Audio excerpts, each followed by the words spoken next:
మీరు చూస్తున్న ఈ ఆయిల్ డబ్బాని నేను ఉపయోగించి చక్కగా మొక్కను పెట్టుకునేందుకు, మట్టిని తోడుకునేందుకు ఈ డబ్బాని నేను ఉపయోగించబోతానండి. దీనికోసం మనం చక్కగా చుట్టూ కట్ చేసుకోవాలి. పై భాగంలో మనకు నచ్చిన రీతిలో మనము కట్ చేసుకొని అడుగు భాగంలో తప్పనిసరిగా రంధ్రాలు పెట్టుకోవాలి. ఇలా పెట్టుకున్న తర్వాత లోపల ఉన్న ఆయిల్ అంతా కూడా మనం శుభ్రం చేసుకోవాలి. తరువాత మనకు నచ్చిన రంగును మనం వేసుకొని ఈ డబ్బాను అలంకరించుకోవాలి.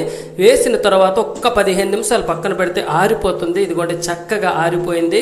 రంధ్రాలపై రాయిని పెట్టి ఇదిగోండి ఈ కప్పు ఉన్న భాగాన్ని కూడా మనము మట్టిని తోడుకునేందుకు ఉపయోగించుకోవచ్చు. ఇది చాలా గట్టిగా ఉంటుంది.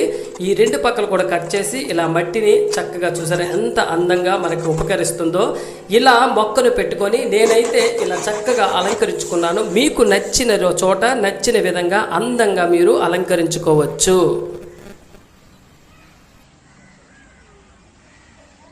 మీరు